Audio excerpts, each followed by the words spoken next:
Is it finally time for us to close all fraternities in the United States? I don't know. I want you to think about that and put that in the comments.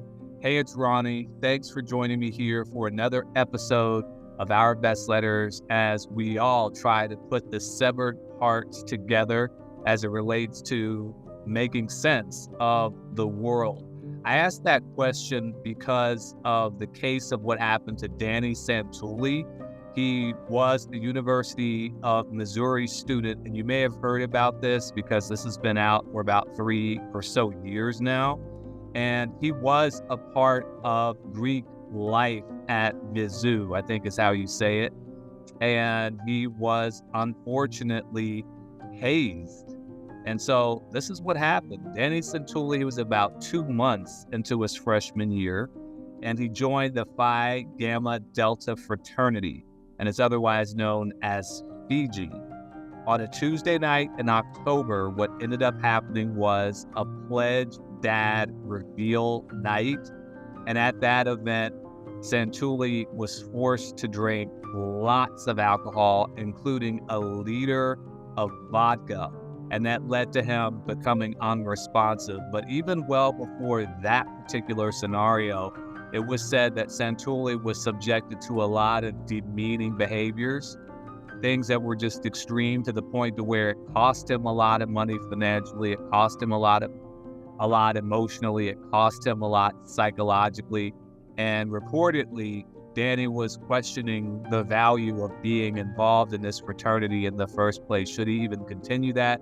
He asked his parents, he asked his mother about that, and they told him, hey, you don't have to do this. So this really says a lot, one, about peer pressure. Remember, this is someone that was 19 years of age back then, someone that's still developing cognitively, and that's still the case for those that were in the fraternity as well. But this was an underclassman still trying to make their way into university life, transitioning away from being in high school, transitioning into their majority, into being an adult, and then, of course, trying to find some camaraderie. And you're sold this bill of goods that when you leave high school, and if you do go to university, it's one of the best times of your life. And so you may feel compelled to be involved in whatever it is that they say. And I get there are probably a good deal of fraternities and sororities, for that matter, that do things in goodwill.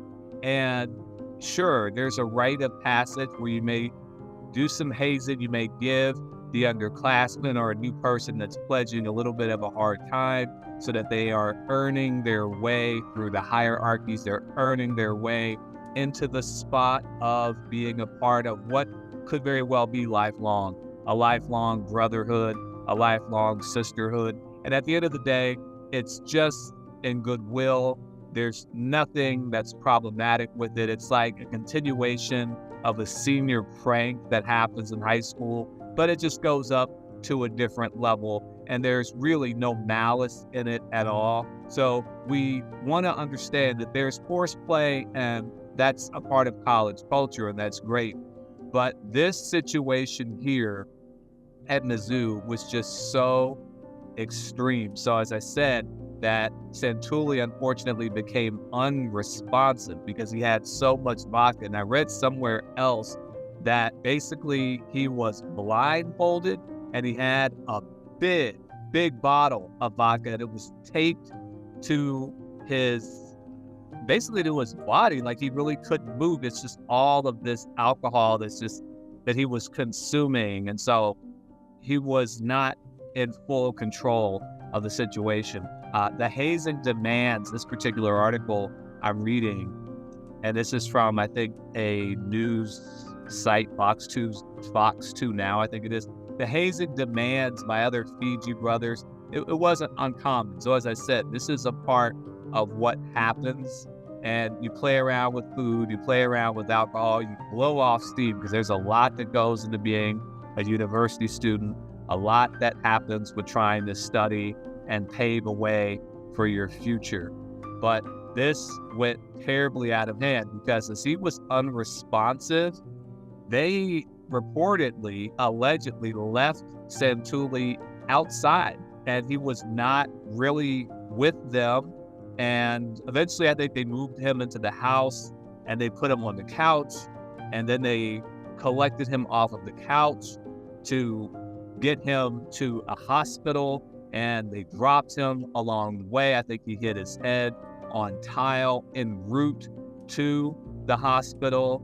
And while being in the vehicle, being transported to the hospital, there was actually a cardiac arrest that Danny supposedly had at that particular instance. And it just was one of the most unfortunate circumstances that you could see, that you could actually endure. And it was just quite an issue. And it says right here that the cameras on October 19, 2021, it did show Danny being blindfolded, walking down flights of stairs for their event. It could be seen in the disturbing surveillance videos of the excessive drinking. And this was forced. So again, forced on Danny as he consistently stumbled and struggled to maintain his balance. But as we said, ultimately, he did lose that balance. So the fraternity brothers did put him onto a couch. I mentioned that. He slid halfway off around 12:30 a.m.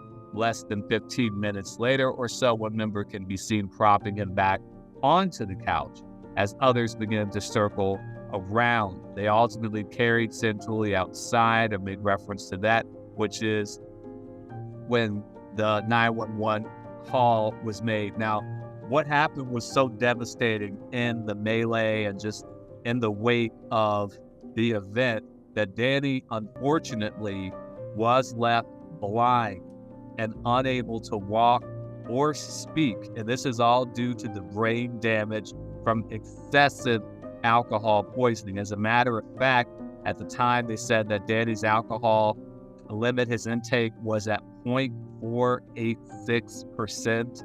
And that is close to 6, not 1, not 2, not 3, not 4, not 5, but that is close to 6 times the legal limit in Missouri. And so Danny had to ultimately go back home to Minnesota, and he is under the full-time care of his parents. And it has been 3 years since the unfortunate episode, and I'm sure that's to say it lightly, but he's still left very much dependent, and it looks like right now that he's going to require 24/7 care, full-time care, and it's just so devastating. And as a professor, as a college professor, you know, I have a lot of views about this. I mean, I get college culture. I was a student for a long time, longer than most people, because to be a college professor, you have to have multiple degrees, and sometimes you have to have licenses, as you can imagine. So being a student has very much been a part of my identity. So I full well know what it's like to be ensconced in college culture. And there's a lot that I like about it as a student, and there's certainly a lot of things that I like about it on the other side, being the professor. And I totally get that for most people, there is a fun-loving element. There's a fun-loving aspect. But when you not only hear about this devastation with Danny, but there are other people that have been a part of fraternities, and they have wound up with alcohol poisoning. And they also have had to go to the hospital. And in some instances, they've died. And if you just do just a quick cursory search, you'll see that there are a number of instances like that where things just spiral out of control. And that event, that cyclone of out of control dynamics, you know, has been in many instances connected to fraternities and sometimes to sororities as well too. So what do we do about this? Put that in the comments. Is that time to cancel it out? Or is all of that just futile? That the people that are doing hazing, if they're not doing it in the fraternity or if they're not doing it in the sorority, they're going to make it happen anyway. It'll be done someplace else. It'll be at some party. It'll be at some other venue off campus, on campus, that it doesn't matter if it's under the auspices of a fraternity or sorority or not. When you have people that are of a certain age and you have certain dynamics that we're talking about, you're blowing off steam, you're just entering into your majority, just entering into your adulthood, it doesn't matter that there is the potential for something untoward to happen, for something devastating to happen. I don't know. You tell me, put that in there. Obviously, you have to react, and Fiji, from what I understand, has been disbanded. And there have been a number of other fraternities and sororities that have also been disbanded along the way, just because of really unfortunate and devastating situations that have happened.